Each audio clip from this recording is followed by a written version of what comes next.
At 16 years old, I got rich off meme coins. Now this wasn't some overnight success where I hit a lucky 1000x. I've been grinding since the age of 12. Everything from sneaker reselling to drop shipping to Amazon FBA, I've tried every single hustle I could find on YouTube at the time, and none of them clicked like meme coins did. But it was less about the hustle and more about my mindset. So in this video, that's exactly what I'm going to be talking about. I'm going to be talking about all the lessons I've learned from trying all these hustles at such a young age.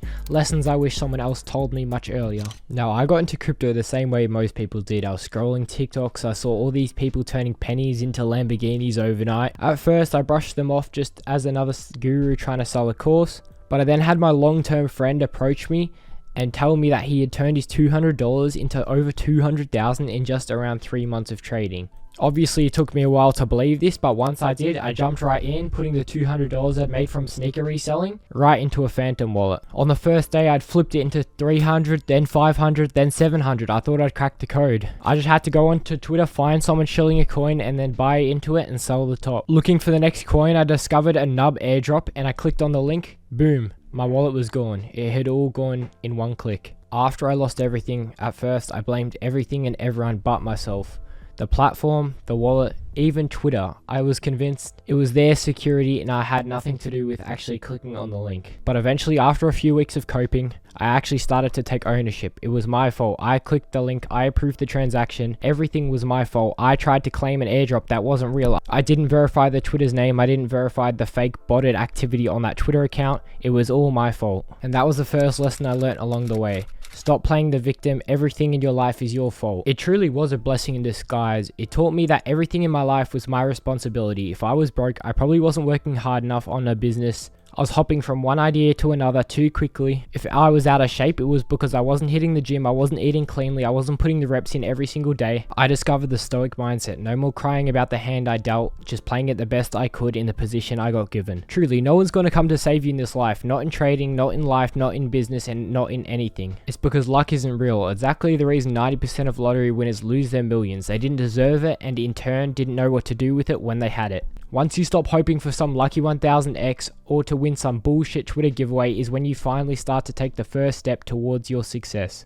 Now, once I understood my responsibility and the outcomes of my life, that led me to losing my original deposit. I reloaded my wallet and came back for more, but this time with more of a plan. I was going to do the exact same thing I did last time, but without clicking any random links on Twitter and finding the coin myself. First bag I aped, I put the whole $100 in, down to 70, down all the way down to $50. I felt like it was a lie, so I went to go sleep on my bag, wake back up and refresh my Phantom wallet. $567.20. The coin had over 10x'd in my sleep from the lows. Maybe they were right, maybe all the tutorials on YouTube worked. I spent the rest of the day shilling the coin to as many influencers as possible, bull posting my thesis and trying to get it all out there to the masses so I could make a little bit more profit. Hour by hour, my $567 went down and down and down as the coin slowly died. I still had that euphoric feeling of hitting the 10x overnight, so I believed it was just going to randomly happen again. I was attached to the bag and I was greedy. The coin just kept on going down and down until a point where it was under $100 in my balance. That was me learning another lesson the hard way. Don't marry your coins. This game really isn't about loyalty, it's about discipline and strategy at the right times. Once I stopped getting emotionally attached to my coins, I thought I was safe. I was making cleaner trades, more logical, more focused in the process. But emotional attachment is just one piece of the puzzle that leads to a profitable trader. One of the most important parts is how you react when things go hard, when things go off plan and when things go off to track. If we fast forward all the way to around October, September times, there was one weekend that almost made me quit. I had finally built something. Months of work led to around $30,000 in my portfolio from the original $100 reinvestment I put in around March. But then I made the dumbest mistake a trader could make. I put 70% of my portfolio into a coin and that coin dropped 20%, leading me to panic sell. That panic sell lost me over $4,000 and the coin led to 10x after that. But that wasn't the worst part about that weekend. It really was just the start. See, it was my rules that got me to over 30k. Tight risk, careful sizing, no over trading and no revenge trading. Now I felt like I was already a profitable trader. I threw all my rules out of the window that weekend and went with my gut feeling. This loss really fueled something in me. It felt like I had something to chase. I had to always be at my portfolio all-time high.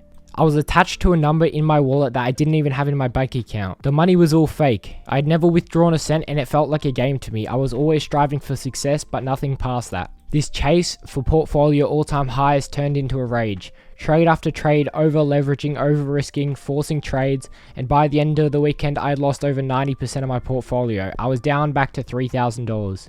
Now, it wasn't because the first trade was bad, but that is what started it. If I had just hopped off after that one trade when I lost $4,200, I would still be at $26,000, but instead I lost over $26,000 trying to chase that $4,000 loss. This second time almost being zeroed out taught me risk management and the effects of rage trading. Risk management isn't just for beginners, it's for everyone, especially when you're up. The more you're up, the more you think you can just scale your portfolio by over leveraging and oversizing, as you know what coins do good. This taught me that this over leveraging wouldn't get me anywhere in life. I should never ever over leverage more than 10% of my portfolio, and if I feel like I'm chasing losses, I just hop off regardless of my situation for that day. This second zeroing out taught me to stay small, stay sharp, and stay in the game and never get too comfortable at the top. The market had changed crazy since when I originally ran up my port from that $100 to $30,000 to now that I was back at $3,000. I had to backtest and I had to rework my strategy from the beginning. I mean, whose trading strategy was I even following? Was it Orange's? Was it Insider Cryptos? Who was it? At the end of the day, everything I had learned was off YouTube and also Twitter. So did I really have a strategy, or was I just copying someone else's? I started to believe that all these people were LARPers, going back into that victim mindset of everything being against me and everything being lies told to fool you. The truth is, every single one of these strategies worked. From scalping to swing trading, they all worked.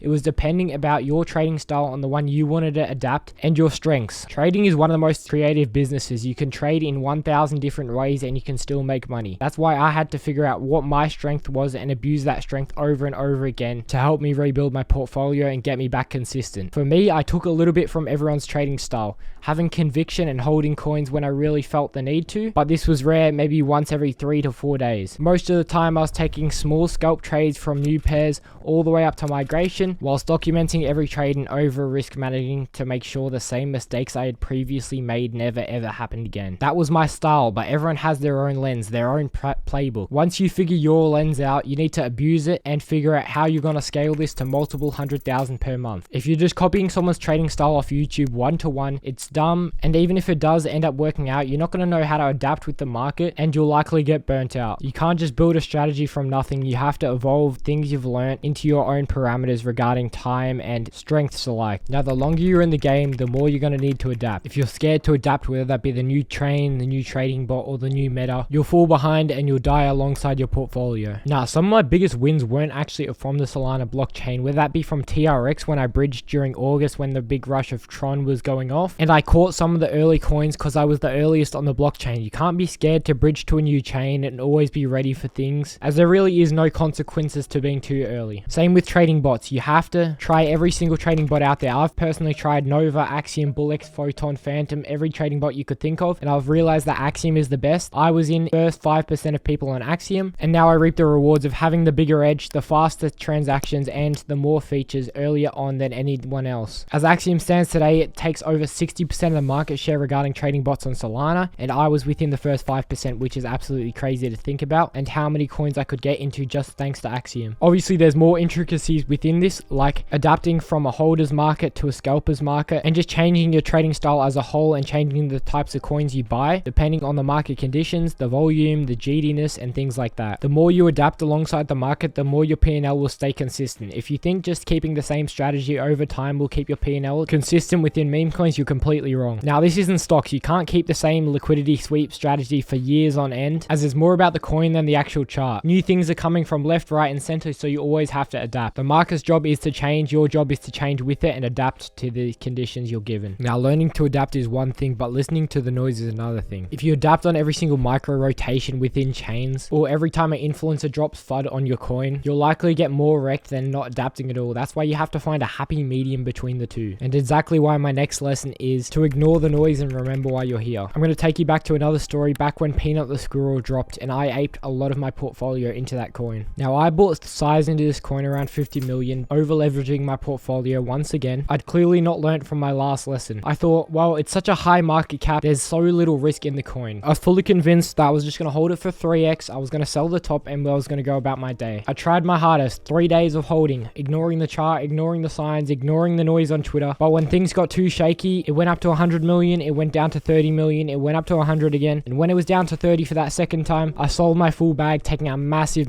portfolio hit. And guess what? My thesis was right, but once again, I was over leveraging my position. But this time, there was also more to play with it. This coin didn't just run, it ran to 3 billion market cap, the highest we've ever seen for any meme coin. I was drained after this, but I really had to analyze this trade and take it as a lesson. What, apart from the chart going down, led me to selling my bag and making this major mistake? I sat there thinking for a few days, journaling everything I could think of, and I came to the conclusion it was noise on Twitter. People were posting so much FUD about this coin, it was actually insane just because they were sidelined on the position. The coin was already insane, it ran from a few million to over 70 million market cap in one night, so there's obviously going to be people on the sideline that didn't get an entry or didn't get any size in that want you to prey on your downfall. They'll post FUD like, oh, it's just a squirrel, after the election nothing's going to happen with it. The people that scream the loudest usually aren't even in the game, so you shouldn't be listening to any noise. It really was the moment that I realized you can't trade off someone else's conviction. You need your own thesis, your own risk tolerance, and your own exit plan. This lesson also goes to things like typing in chats when you're not supposed to. You need to remember why you're there. You're here to make money. You shouldn't be yapping about random bullshit if you're here just to make money. One of the best traders of all time says he doesn't keep as many chats open just to focus on new pairs. Same with not having a CT tracker open. He may get distracted on side quests and remove himself from the point of making money from new pairs. And that lesson led him to over $30 million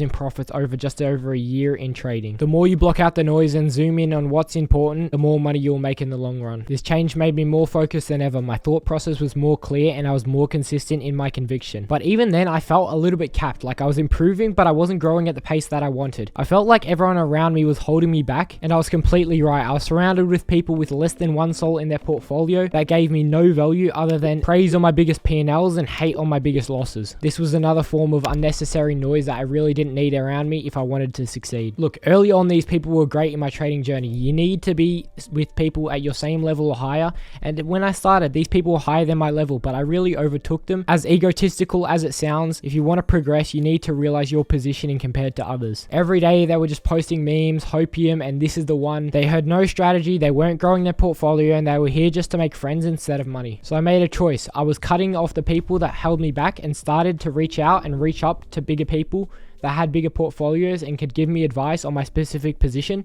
as they had already lived the situations I had wanted to overcome. I DM'd so many traders trying to find out who could help me and who could bridge me to the next step in my portfolio, and that's when I started to get into more circles with people that I couldn't even imagine were in the circles. KOLs, whales, and all the best traders you could think of were in these group chats, and that strived me for success. I felt like I was behind. Before having around $50,000 to my name, with all these people with one soul P&Ls glazing me and saying how good I was at trading, it held me back a lot, as that I thought I was at the top. The impact really was instant, because when you upgrade your circle, you don't just learn new skills, you inherit new standards and new competition. If you feel too comfortable in your position and your circles that you're being around, it's definitely capping you. And if you want to get to the highest level, you need to surround yourself with the highest of teammates. Looking back at all the lessons I've learned along my journey, every single one of these lessons came with a price, whether that be time, money, emotion, or even identity. But if there's one thing I've learned after hitting zero so many times, is that failure isn't the end. It's a tuition you pay to the markets to teach you on how to grow and become a better trader. And if you're still watching this video, you definitely want it more than the next person and have massive motivation to become the best version of yourself. But this means nothing without the discipline and actions that lead to success. Now, I'm the living proof. You don't need to be the smartest, you don't need to be the luckiest, you